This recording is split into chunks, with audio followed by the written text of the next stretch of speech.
بسم اللہ الرحمن الرحیم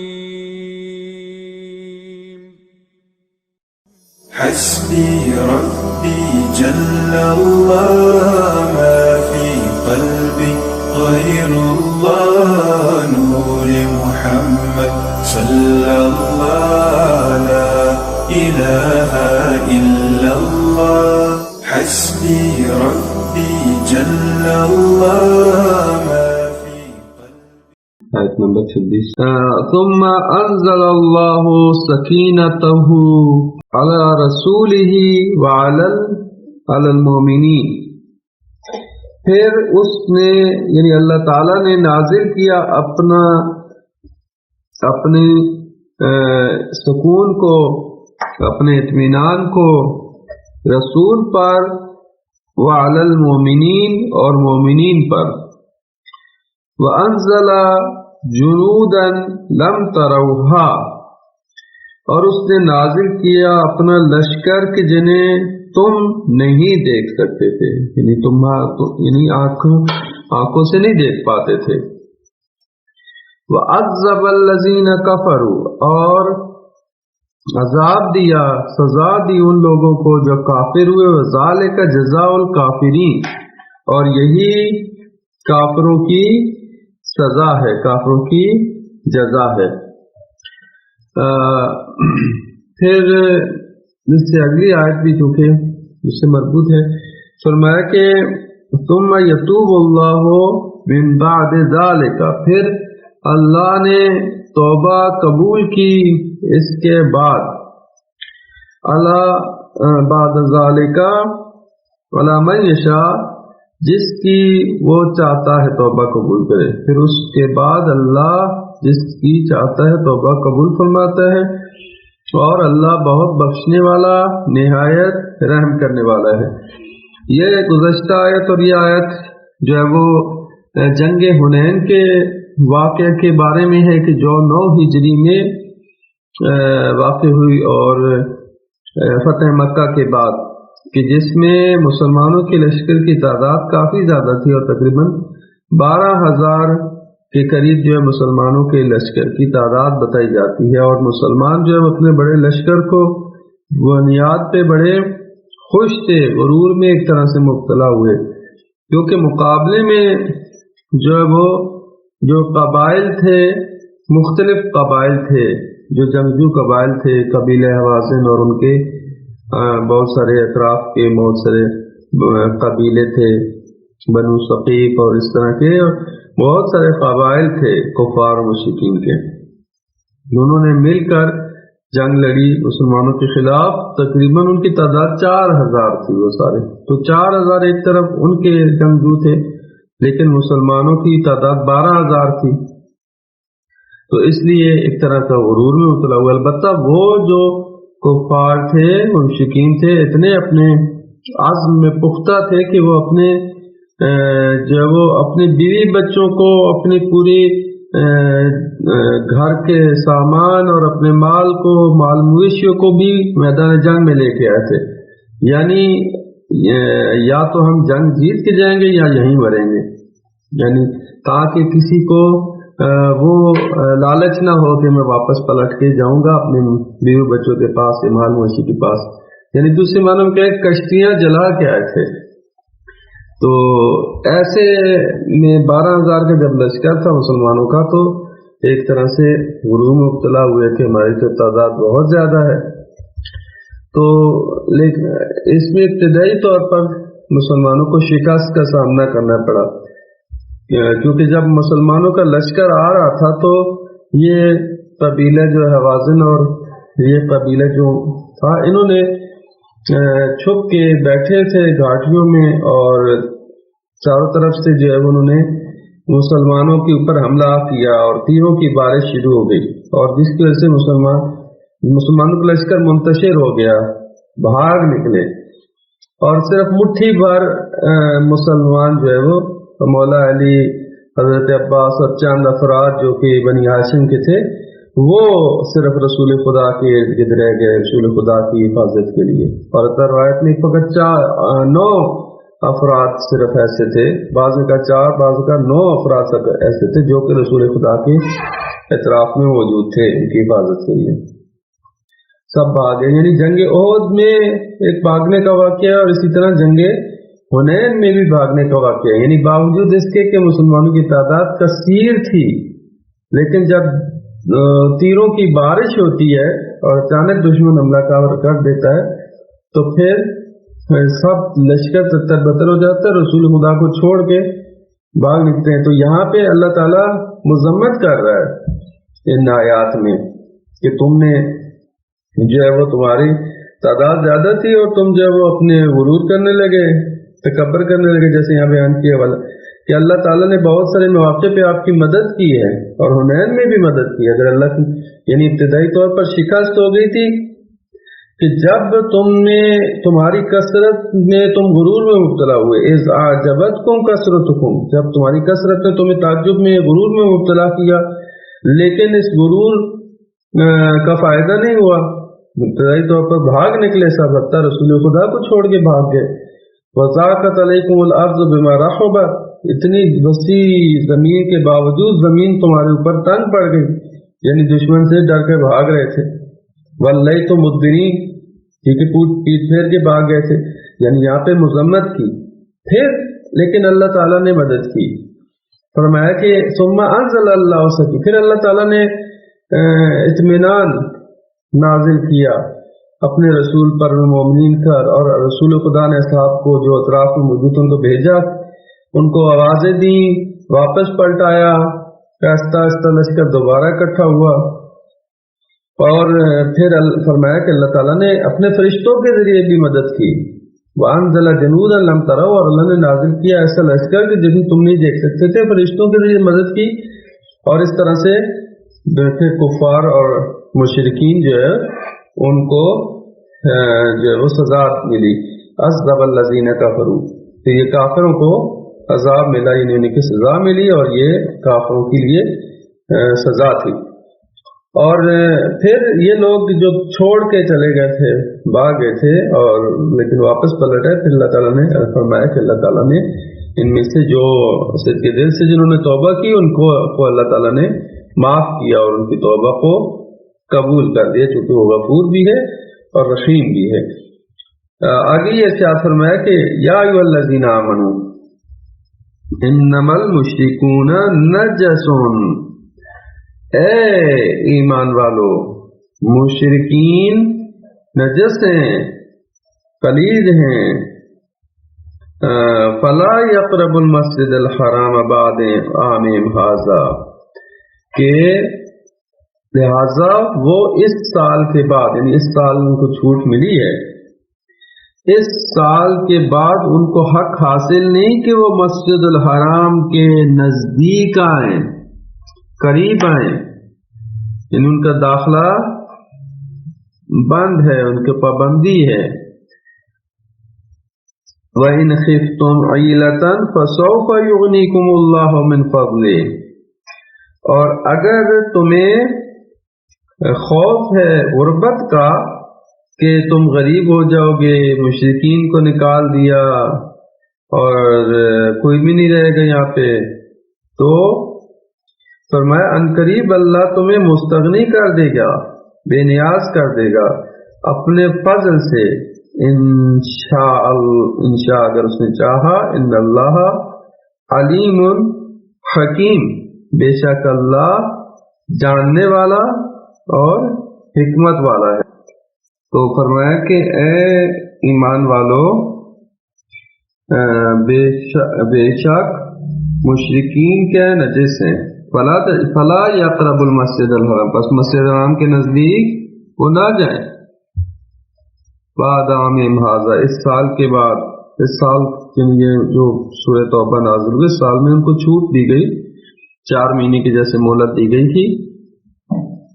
فرمایا کہ اس سال کے بعد اب انہیں اجازت نہیں ہے کہ وہ مسجد الحرام کے نزدیک جائیں۔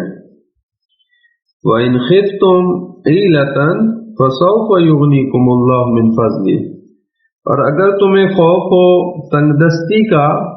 تو عنقریب اللہ تعالیٰ تمہیں مستغنی کر دے گا، بے نیاز کر دے گا اپنے فضل سے، انشاء اگر اس نے چاہا، ان اللہ علیم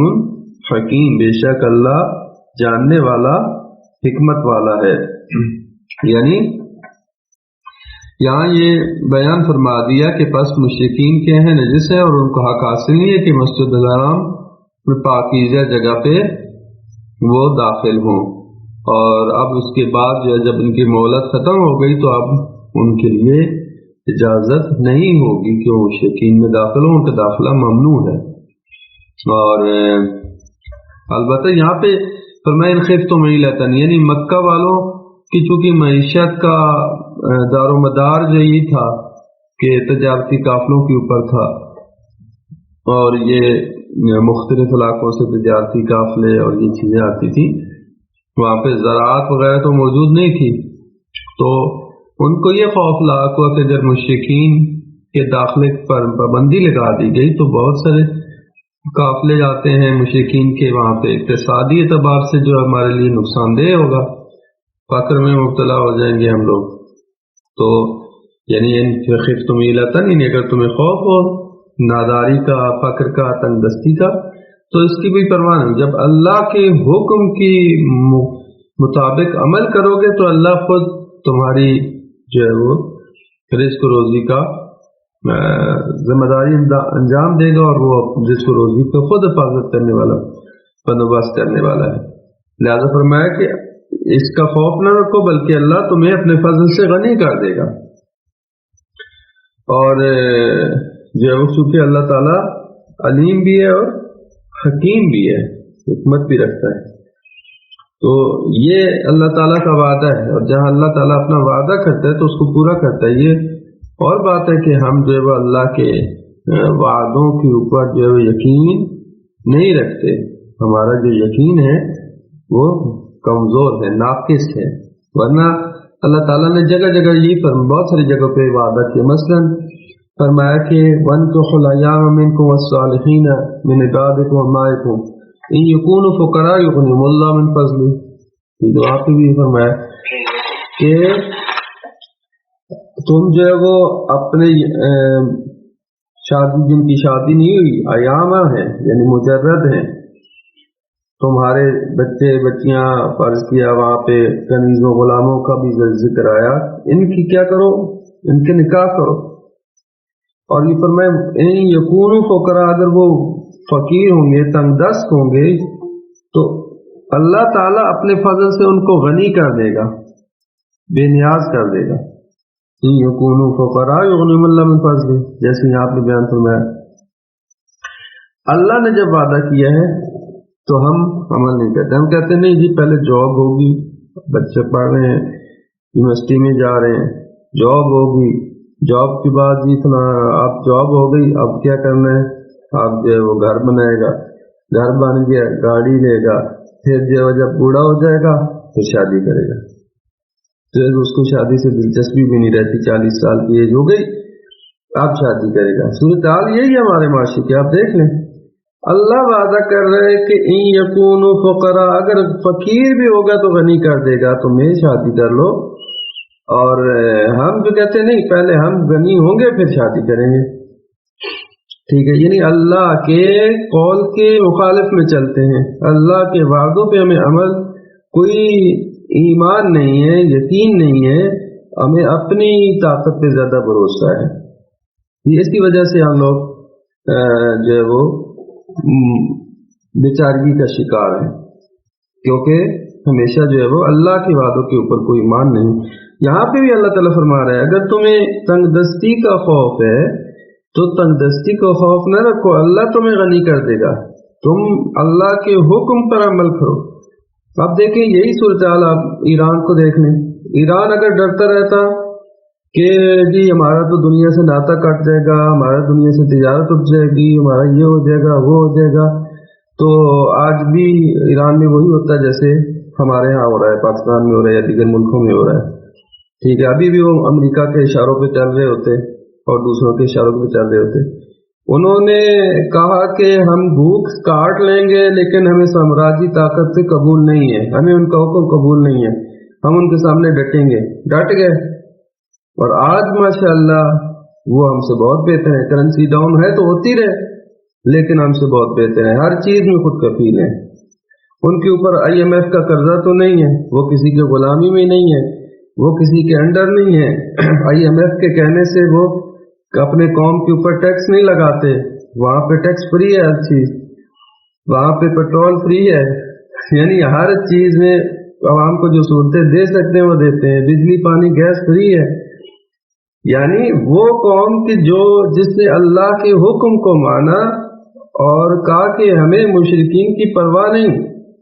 کرتے تو کرتے ہیں. یعنی یہاں پہ قرآن بھی فرما رہا ہے اگر تمہیں تنگ دستی کا خوف ہے تو تم اللہ پر بھروسہ کرو، اللہ تمہیں غنی کر دے گا. جس قوم نے اللہ کے حکم کو مانا ہے اور اس کے سامنے سارے تسلیم خم ہوئے تو اللہ نے اس کو سرفراز کیا ہے.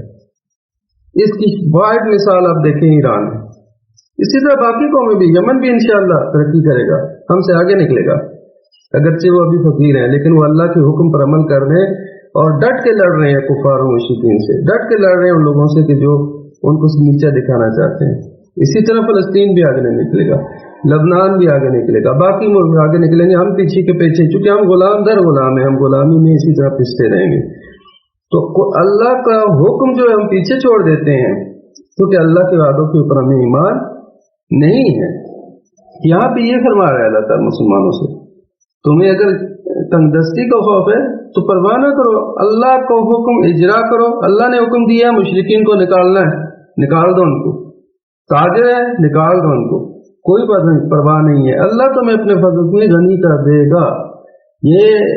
صرف اس معاملے میں نہیں ہے بلکہ ہر معاملے میں اللہ تعالیٰ نے کہ یہی حکم ہے کہ جب اللہ نے حکم دے دیا تو ظاہری طور پر اگر تمہیں کہیں نقصان ہو بھی رہا ہے تو تم اس نقصان کی پرواہ نہ کرو تو اللہ تمہیں اس سے بڑھ کر دے دے گا. لیکن ہم ہمیشہ چونکہ مادی سوچ رکھتے ہیں تو ہمیں یہ چیزیں، یہ فارمولے اللہ کے دیے، جیسے اللہ کے دیے فارمولے اسی طرح ہیں. اللہ کہتا ہے کہ تم فقیر ہو، صدقہ دو. بتایا پہلے ہی فقیر ہوں، الٹا صدقہ اور دے. ہاں صدقہ دو گے اللہ تمہیں غنی کر دے گا. ٹھیک ہے، وہ ہم کہتے ہیں ہم صدقہ دیں گے تو ہم اور فقیر جو ہمارے پاس ہے وہ بھی دے دیں. ہاں دے دو. اللہ کے فارمولے یہی ہیں. اللہ کہتا ہے جو میرے حکم پہ چلو گے تو میں تمہیں دوں گا. ٹھیک ہے، اللہ تعالیٰ ٹیسٹ کرتا ہے لوگوں کو، آزماتا ہے نا. فرماتا ہے کہ اگر تم فقیر ہو تم صدقہ دو ہم تمہیں غنی کر دیں گے. ہم کہتے ہیں نہیں، یہ تو ہم تو اور مال جمع کرنا ہے، ہم نے کیوں صدقہ دیں. صحیح ہے. اسی طرح باقی بہت سارے امور میں ایسا ہی ہے. تو لہٰذا اگر ہم اللہ کے حکم کے اوپر چلیں تو یقیناً ہم دنیا اور آخرت کی سعادت حاصل کر سکتے ہیں.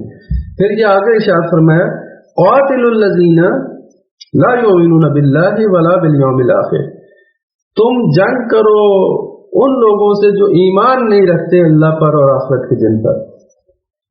ولا یحرمون ما حرم اللہ، اور وہ حرام قرار نہیں دیتے ان چیزوں کو جن کو اللہ نے حرام کیا اور اس کے رسول نے، یعنی ان حرام چیزوں کو وہ حلال سمجھتے ہیں. ان لوگوں سے تم جنگ کرو. ولا یدینون دین الحق، اور وہ ولا یدینون، اور وہ ادا نہیں کرتے، نہیں اپناتے دین الحق، حق دین کو، برحق دین کو وہ اپناتے نہیں ہیں. اور فرمایا کہ من الذین اوتوا الکتاب، ان لوگوں میں سے جنہیں کتاب دی، یعنی اہل کتاب میں سے بھی وہ اہل کتاب جو دین حق کو نہیں اپناتے، ان کے ساتھ جنگ کرو یہاں تک کہ حتی یؤتوا الجزیہ، یہاں تک کہ وہ راضی ہو جائیں جزیہ دینے پر، جزیہ دینا کو قبول کریں، ٹیکس دینے کو قبول کر لیں.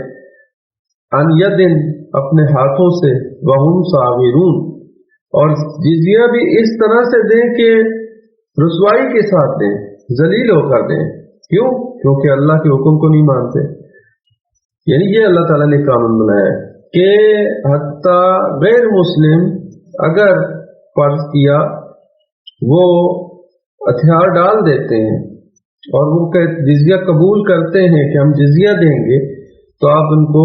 چھوڑ دو اپنی حالت پر، لیکن ان سے ٹیکس وصول کرو، ان سے جزیہ وصول کرو، اور جزیہ بھی وہ دیں جو ہے وہ اس طرح سے کہ آپ ان کے اوپر مسلط ہو کر جزیہ دو. آپ ان کو حکمرانی کے انداز سے دو اور وہ ذلیل ہو کر دیں، کیونکہ وہ اللہ کے حکم کو نہیں مانتے اور حرام کی ہوئی چیزوں کو حلال سمجھتے ہیں۔ تو یہ اللہ تعالیٰ کا قانون ہے، اللہ تعالیٰ نے بیان فرمایا ہے مسلمانوں کے لیے اور اسلامی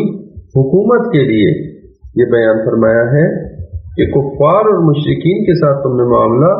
نہیں کرنا، اور ہم تو خود کفار اور مشرکین کے سامنے خود غلام بنے ہوئے ہیں، بجائے اس کے کہ کفار اور مشرکین ہمارے غلام ہوتے اور ہمیں اسلام آیا تھا، ہمیں قرآن آیا تھا سرفراز کرنے کے لیے کہ تم دنیا کے آقا بنو گے اور دنیا تمہاری نوکر ہوگی، لیکن ہم خود نوکر بن گئے امریکہ کے۔ آگے بیان فرمایا کہ وقالت الیہود عزیز ابن اللہ، اور یہودیوں نے کہا کہ عزیز جو عزیر ہیں، عزیز نہیں تو عزیر، وقالت الیہود عزیر ابن اللہ، اور یہودیوں نے کہا عزیر اللہ کے بیٹے ہیں، وقالت النصارى المسیح ابن اللہ، اور عیسائیوں نے کہا کہ جو مسیح حضرت عیسیٰ اللہ کے بیٹے ہیں، ذالک قولهم بافواہہم، دونوں ایک جیسی ہیں، وہ کہہ رہے ہیں حضرت عزیر کو اللہ کا بیٹا، اور عیسائی کہتے ہیں کہ حضرت عیسیٰ اللہ کے بیٹے ہیں۔ ذالک قولهم بافواہہم، یہ ان کی منہ کی باتیں ہیں، ٹھیک ہے۔ فرمایا کہ یظاہرون قول الذین کفروا من قبل، یہ جو ان لوگوں کی باتوں کے مشابہ ہیں جو ان سے پہلے کافر ہو چکے، ان کی باتیں مشابہت رکھتی ہیں، یظاہرون یعنی نقل اتارتے ہیں، مشابہت رکھتی ہیں ان کی باتیں ان لوگوں کے جو کہ ان سے پہلے جو ہے کافر ہوئے۔ قاتلہم اللہ، اللہ ان کو ہلاک کرے، انا یؤفکون، یہ کدھر بہہ کے جاتے ہیں، یعنی اہل کتاب کی بات آئی کہ یہ اہل کتاب مشرک ہیں، اہل کتاب یہودی عیسائی یہ بھی مشرک ہیں، کافر ہیں، کیوں؟ اس لیے کہ یہ اللہ کی وحدانیت کے قائل نہیں، اللہ کی توحید کے قائل نہیں، اور اللہ کے ساتھ شریک ٹھہراتے ہیں۔ یہودی کہتے ہیں عزیر اللہ کے بیٹے ہیں، عیسائی کہتے ہیں کہ حضرت عیسیٰ اللہ کے بیٹے ہیں۔ یہ وہ باتیں ہیں جو اپنے منہ سے انجام دیتے ہیں، اور ان سے پہلے جو کافر ہو گئے ان کافروں کی طرح سے یہ لوگ بھی وہی باتیں انجام دیتے ہیں، لہذا یہ تمہارے دوست نہیں ہو سکتے، اور یہ جو مشرک ہیں۔ پھر یہ ارشاد فرمایا کہ اتخذوا احبارهم ورهبانهم اربابا، نہ فقط انہوں نے حضرت عزیر اور حضرت عیسیٰ کو اپنا بیٹا، اللہ تعالیٰ کا بیٹا بنا دیا، بلکہ یہ انہوں نے کیا کیا، انہوں نے اپنے احبار جو تھے یعنی جو ان کے پادری ہیں، رہبان راہب، انہوں نے اپنے پادریوں کو، اپنے راہبوں کو بنا لیا اربابن، اپنا رب بنا لیا، یعنی اپنے رب کے طور پر ان کو انتخاب کر لیا، من دون اللہ، اللہ کو چھوڑ کر، کیونکہ اپنے ان پادریوں اور اپنے راہبوں سے اپنے گناہ بھی وہیں پہ جا کے بخشواتے ہیں، ٹھیک ہے، پاپ کے پاس جاتے ہیں، گناہ کر لیں تو پاپ کے پاس جاتے ہیں، پیسے دیتے ہیں، پاپ ان کے گناہ بخش دے دیتے ہیں۔ اگر کوئی اور مسئلہ ہو پاپ کو کہتے ہیں تو وہ آپ ان کا مسئلہ، یعنی خدا کی جگہ انہوں نے اپنے پاپ، اپنے پادریوں، اپنے راہبوں کو اپنا رب بنا لیا اللہ کو چھوڑ کر۔ والمسیح ابن مریم، اور اسی طرح مسیح ابن مریم حضرت عیسیٰ کو اپنا رب بنا لیا انہوں نے اللہ کو چھوڑ کر۔ وما امروا الا لیعبدوا الہا واحدا، در حالی کہ انہیں جو حکم دیا گیا تھا، انہیں تو یہ حکم دیا گیا تھا کہ اللہ کے سوا کسی کی پرستش نہ کریں، کہ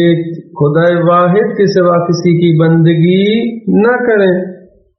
لیکن انہوں نے کہ وہی اللہ کے جو لا الہ الا ہو، جس کے سوا کوئی معبود نہیں ہے، اس کی پرستش کریں۔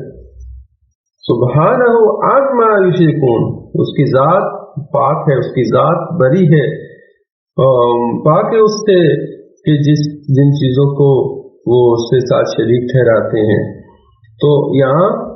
ان عیسائیوں اور ان یہودیوں کی بات کی جا رہی ہے کہ انہوں نے کس طرح سے اپنے پادریوں کو، اپنے راہبوں کو اپنا رب بنا لیا اور اللہ تعالیٰ کو چھوڑ دیا. اللہ کی بات کو نہیں مانتے، ان کی باتوں کو زیادہ مانتے ہیں اور ان کو رب کا درجہ دے دیتے ہیں. اب یہ تو قرآن نے بیان کیا ان پادریوں، ان یہودیوں، ان عیسائیوں کے بارے میں، اور مسلمانوں میں بھی، شیعوں میں جو براظاہر اپنے آپ کو شیعہ کہتے ہیں وہ علی رب کہتے ہیں. ٹھیک ہے، ان میں اور ان میں فرق کیا ہو گیا؟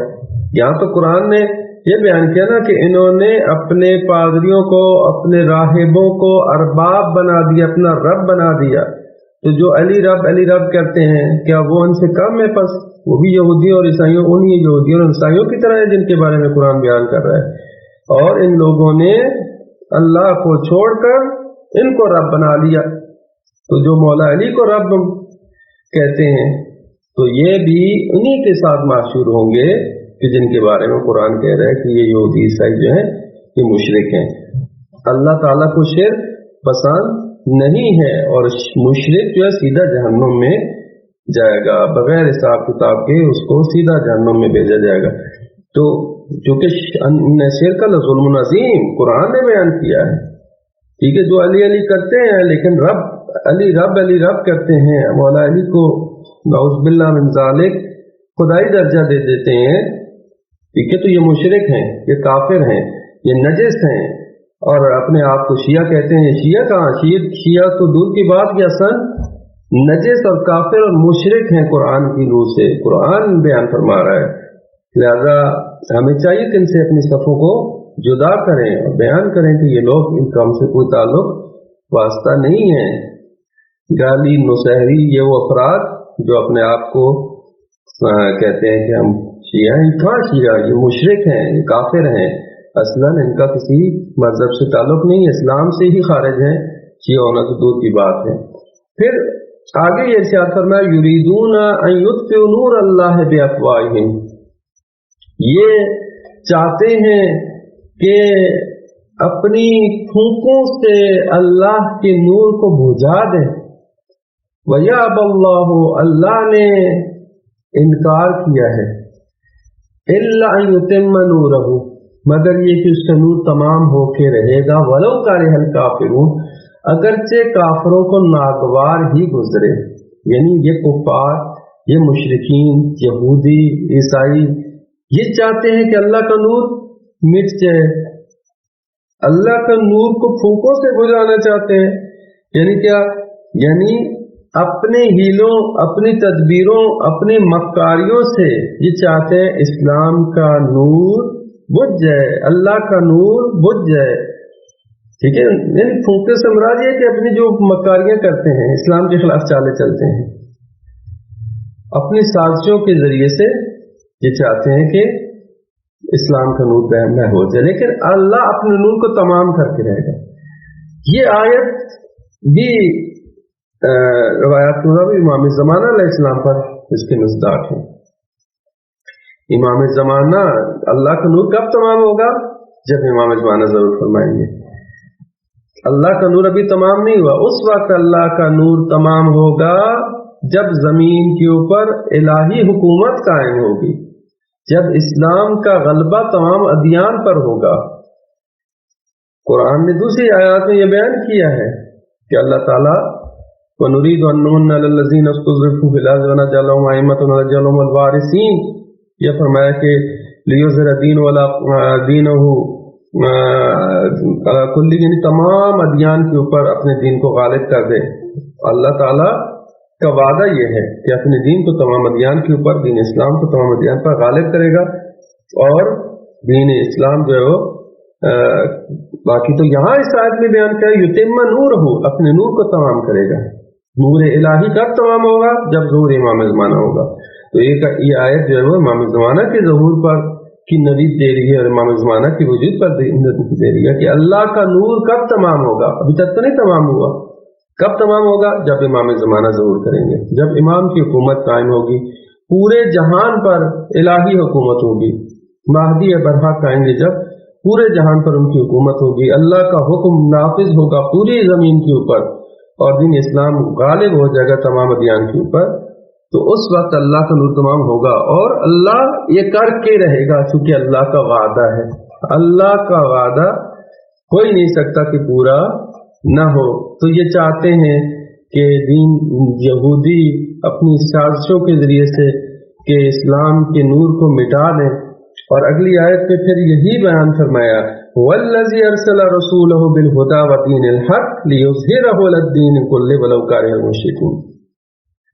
وہی پروردگار جس نے اپنے رسول کو بھیجا ہدایت اور سچے دین کے ساتھ، لِيُظْهِرَهُ تاکہ وہ اس دین کو غالب کر دے، عَلَى الدِّينِ كُلِّهِ تمام کے تمام ادیان کے اوپر غالب کر دے، وَلَوْ كَرِهَ الْمُشْرِكِينَ اگرچہ مشرکون اگرچہ مشرکوں کو یہ چیز ناگوار ہی گزرے۔ پچھلی آیت میں فرمایا کہ اللہ تعالیٰ وہ اپنی پھوکوں سے چاہتے ہیں، اپنے ہیلوں اپنے تدبیروں سے اپنی مکاریوں سے چاہتے ہیں اسلام کے نور کو مٹا دیں، محو کر دیں، نور اللہ کو محو کر دیں۔ نور اللہ کیا ہے؟ اللہ کا نور، ٹھیک ہے، بے افواہ اللہ کا نور، یعنی یہاں توجہ کریں، نور الہی یعنی ہادی برحق، ہادی برحق نور الہی ہے۔ تم جنہیں بشر کہتے ہو، وہ رسول جنہیں تم بشر کہتے ہو وہ بھی نور ہے، ٹھیک ہے، وہ امام جنہیں تم بشر کہتے ہو وہ نور الہی ہے، وہ نور الہی کا پرتو ہے، وہ مظہر صفات خدا ہے، وہ ہادی برحق جو ہے جسے تم نور اللہ ہے، وہ اللہ کا نور ہے، جس اللہ کے نور کو مٹانا چاہتے ہو اللہ اپنے نور کو تمام کر کے رہے گا، وہ 14ویں کا چاند نمودار ہوگا، وہ 12واں امام ضرور آئے گا۔ اور اس آیت میں دوبارہ تاکید کی کہ وہ دین جس دین کو تم مٹانا چاہتے ہو، جس دین کو رسول کے ذریعے سے اللہ نے بھیجا ہے، اپنے رسول کو بھیجا حق اور ہدایت اور سچے دین کے ساتھ، اس دین کو اللہ تعالیٰ غالب کر کے رہے گا، لِيُظْهِرَهُ عَلَى الدِّينِ كُلِّهِ تمام ادیان پر یہ دین غالب ہوگا، اگرچہ مشرکوں کو یہ بات ناگوار ہی گزرے۔ دین کب غالب ہوگا؟ ابھی تک تو دین غالب نہیں ہوا۔ آیا اسلام دین غالب ہے؟ نہیں، ابھی تک تو غالب نہیں ہوا۔ ایک مختصر تعداد میں مسلمان ہیں دنیا کے چند ملکوں کے اوپر، اسلام وہ بھی اسلامی برائے نام حکومتیں ہیں، خیر ٹھیک ہے، غلبہ تو عیسائیوں کا ہے، غلبہ تو یہودیوں کا ہے، بلکہ عیسائیوں کے پیچھے بھی یہودی ہی ہیں کار فرما، تو یہودی دماغ بھی چلتا ہے، عیسائی تو استعمال ہو رہے ہیں بیچارے، ٹھیک ہے، پیچھے تو یہودی دماغ ہے، یہودیوں کا غلبہ ہے دین پورے جہان کے اوپر۔ کب غالب ہوگا؟ جب امام زمانہ ظہور کریں گے، امام زمانہ ظہور کریں گے، حکومت الہی قائم ہوگی پورے جہان کے اوپر، اس وقت دین اسلام دین غالب ہوگا، پوری دنیا کے اوپر اسلام کا برچندہ رہے گا اور پورے دنیا پر الہی حکومت قائم ہوگی۔ تو یہ دونوں آیات امام زمانہ کے ظہور کی نوید دیتی ہیں کہ یہ دین غالب ہو جائے گا، لِيُظْهِرَهُ عَلَى الدِّينِ كُلِّهِ تاکہ اپنے دین کو تمام ادیان پر غالب کر دے، وَلَوْ كَرِهَ الْمُشْرِكُونَ اگرچہ یہ مشرکوں یہ چیز ناگوار ہی، مشرکین نہیں چاہتے دین اسلام کا غلبہ ہو، اس لیے ہمیشہ اسلام کے خلاف سازشیں کرتے ہیں۔ پھر یہ ارشاد فرمایا کہ یا ایھا الذین آمنوا، اے ایمان لانے والو، ان کثیرا من الاحبار والرہبان لیاکلون اموال الناس بالباطل، کہ ان احبار میں سے، پادریوں میں سے، ان راہبوں میں سے جو اہل کتاب کے علماء ہیں، پادری راہب وغیرہ، ان میں سے بہت سارے ایسے ہیں جو کہ لوگوں کے مال کو باطل طریقے سے کھاتے ہیں، نہ حق طور پر لوگوں کا مال کھاتے ہیں یہ، وَيَصُدُّونَ عَن سَبِيلِ اللَّهِ، اور اللہ کی راہ سے بھی روکتے ہیں، لوگوں کو اللہ کی راہ سے روکتے ہیں۔ یہ بڑی رکاوٹ ہے لوگوں کو حق کی طرف جانے کے لیے۔ اور پھر فرمایا کہ وَالَّذِينَ يَكْنِزُونَ الذَّهَبَ وَالْفِضَّةَ، اور وہ لوگ جو سونا اور چاندی کو ذخیرہ کرتے ہیں، کنز یعنی خزانے کو کہتے ہیں، یعنی اس کو جمع کر لیتے، ذخیرہ کر لیتے ہیں سونا چاندی کو، وَلَا يُنْفِقُونَهَا فِي سَبِيلِ اللَّهِ، اور اسے راہ خدا میں خرچ نہیں کرتے. فَبَشِّرْهُم بِعَذَابٍ أَلِيمٍ، پس تم خوشخبری دے دو انہیں دردناک عذاب کی، دردناک عذاب کی خوشخبری سنا دو. تو یہاں یہ بیان کیا کہ اہل کتاب میں سے جو یہودی اور عیسائی کے پادری ہیں، ان کے راہب ہیں، یہ لوگ کیا کرتے ہیں؟ یہ لوگ جو ہے وہ لوگوں کے اموال کو کھاتے ہیں، ناحق طور پر کھاتے ہیں اور حرام طریقے سے کھاتے ہیں، سونا چاندی کو جمع کرتے ہیں اور اس کی ذخیرہ جو ہے وہ کر لیتے ہیں، اور لوگوں کو جو فقراء ہے مساکین ان پر انفاق نہیں کرتے، اور یہی لوگ جو ہے ان کے لیے دردناک عذاب ہے، یہ اللہ کے عذاب کے منتظر رہیں. اس سے یہ بھی پتہ چلتا ہے کہ یہودی جو کہ اسلام پوری دنیا کے اوپر ان کا اقتصاد مضبوط ہے، اس کی وجہ یہ ہے ایک تو حرام حلال کے ان میں تمیز نہیں ہے، اور دوسرا یہ کہ وہ انہوں نے سونا چاندی کے ذخیرے اکٹھے کیے ہیں، اور اس طرح سے انہوں نے جو ہے وہ پوری دنیا پہ اپنا اقتصاد کو مضبوط کیا اور اپنا سرمایہ لگایا، اور اس طرح سے تمام ملٹی نیشنل کمپنیاں جو ہیں ان کے ہاتھوں میں ہیں، اور کس طریقے سے پوری دنیا کے اقتصاد کو انہوں نے کنٹرول میں لیا ہوا ہے. یہ کنٹرول میں لیا ہوا انہوں نے پوری دنیا کے اقتصاد، اس طریقے سے وہ کنٹرول کر رہے ہیں. لیکن اسلام نے ایک مکمل جو ہے ضابطہ حیات دیا ہے، ایک مکمل اقتصادی نظام دیا ہے. وہ الگ بات ہے کہ ہم اس پر عمل نہیں کرتے، اور جس کی وجہ سے ہم لوگ پیچھے ہیں اور جو ہے وہ فقر و بدبختی کا شکار ہے مسلمان. اسلامی نظام اقتصاد کو نہ ہم نے فالو کیا، نہ ہم سمجھے ہیں، اور نہ ہی اس پہ عمل پیرا ہیں. بس ایک اور آیت پڑھ لیتے ہیں. پھر فرمایا کہ یہ لوگ جو سونا چاندی وغیرہ کو اکٹھا کرتے ہیں، ذخیرہ کرتے ہیں، اس کو راہ خدا میں انفاق نہیں کرتے، تو میں یوم یحمى علیہا فی نار جہنم، جس روز وہ مال جس کو یہ جمع کیا گیا ہے نا، یہ وہ مال جو ہے آتش جہنم میں تپایا جائے گا. یحمى تیز، اس کو صحیح تپایا جائے گا، گرم کیا جائے گا اس کو جہنم کی آگ میں. فتقوى بها، پس ان کی پیشانیوں کو اور ان کے پہلوؤں کو داغا جائے گا اسے. فتقوى بها جباههم وجنوبهم، ان کی پیشانیوں اور ان کے پہلوؤں کو اور ان کے پشتوں کو، ظہورهم، وہ داغا جائے گا اس سے. یہ سونا چاندی کے ذخیرے جو انہوں نے کیے ہیں اور اللہ کی راہ میں خرچ نہیں کیا، اسی کو صحیح گرم آگ میں ڈال کے اس کو جب سرخ ہو جائے گا تو پھر ان کی پیشانیوں پہ، ان کے پہلوؤں پہ، ان کی پشتوں پہ لگایا جائے گا، اور انہیں کیا کہا جائے گا؟ ھذا ما کنزتم لانفسکم، یہی وہ چیز ہے جسے تم نے اکٹھا کیا تھا اپنے لیے عذاب خود اکٹھا کیا ہے. لانفسکم فذوقوا ما کنتم تکنزون، تو چکھو اس کا مزہ جو تم اکٹھا کر کے رکھتے تھے. یہ آیت فقط یہ نہیں کہ یہودیوں اور مشرکین سے خطاب کریے، تمام لوگوں سے، تمام وہ افراد جو اس طرح کا عمل کرتے ہیں، سونا چاندی اور جواہرات اور ہر چیز اور مال و دولت اکٹھا کر کے رکھ رہے ہیں. الذی جمع مال وعددہ، جمع کرتے مال اور گنتا رہتا ہے، اور اللہ کی راہ میں انفاق نہیں کرتے، تو یہ مال قیامت کے دن یہی مال ان کے لیے وبال جان بن جائے گا. کہا جائے گا کہ یہی تم نے اپنے لیے اکٹھا کیا ہے، اس کو اگر تھوڑا سا راہ خدا میں دے دیتے تو آج تمہیں اس کا فائدہ ہو جاتا. ٹھیک ہے، ہم جو ہے وہ بینک بیلنس کے پیچھے ہیں اور دنیاوی بینک بیلنس. حالانکہ جو راہ خدا میں انفاق کرتا ہے تو اس نے اپنے لیے ایسا بینک بیلنس بنایا ہے جو کہ نہ ختم ہونے والا ہے، جس کا جو ہے وہ نتیجہ اس کو آخرت میں ملنے والا ہے. ٹھیک ہے، لیکن وہ دنیا میں وہ سونا چاندی اکٹھا کرتا ہے، اور یہی سونا چاندی اس کے لیے عذاب کا باعث بن جائے گا. یہی سونا چاندی کا کہ یہ ان کو گرمایا جائے گا اور ان کے پہلوؤں پہ، ان کے پیشانیوں پہ، ان کے پشتوں پہ یہ لگایا جائے گا کہ چکھو اس کا مزہ جسے تم نے اپنے لیے ذخیرہ کیا تھا. ما کنزتم لانفسکم، جو تم نے اپنے لیے ذخیرہ کر رکھا تھا. فذوقوا ما کنتم تکنزون، پس چکھو اس کو کہ جو تم نے اپنے لیے اکٹھا کیا تھا. تو یہ آیات جو ہے وہ انسان کو بیدار کرنے کے لیے کافی ہیں. وہ افراد کے جو محب دنیا رکھتے ہیں اور دنیا کی مستی میں غرق ہیں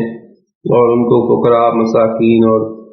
دیگر افراد، معاشرے کے محروم افراد نظر نہیں آتے، تو ایسے افراد کو ہوشیار ہو جانا چاہیے کہ اپنے آپ کو اگر اللہ کے عذاب سے بچانا چاہتے ہیں تو انفاق فی سبیل اللہ کریں، اپنے واجبات کو ادا کریں، خمس و زکوٰۃ کو ادا کریں. اس کے علاوہ بھی جو ہے وہ اللہ کی راہ میں انفاق کریں تو اللہ تعالیٰ جو ان کے لیے آخرت میں بہترین جو ہے وہ ذخیرہ کرا دے گا، وگرنہ یہی مال ان کے لیے عذاب کا باعث بن سکتا ہے. اللہ تعالیٰ ہم سب کو توفیق عطا فرمائے کہ ہم قرآن کریم کے احکامات کو سمجھیں، سیکھیں اور ان پر عمل پیرا ہوں اور دنیا اور آخرت کی سعادت حاصل کر سکیں. السلام علیکم ورحمۃ اللہ وبرکاتہ.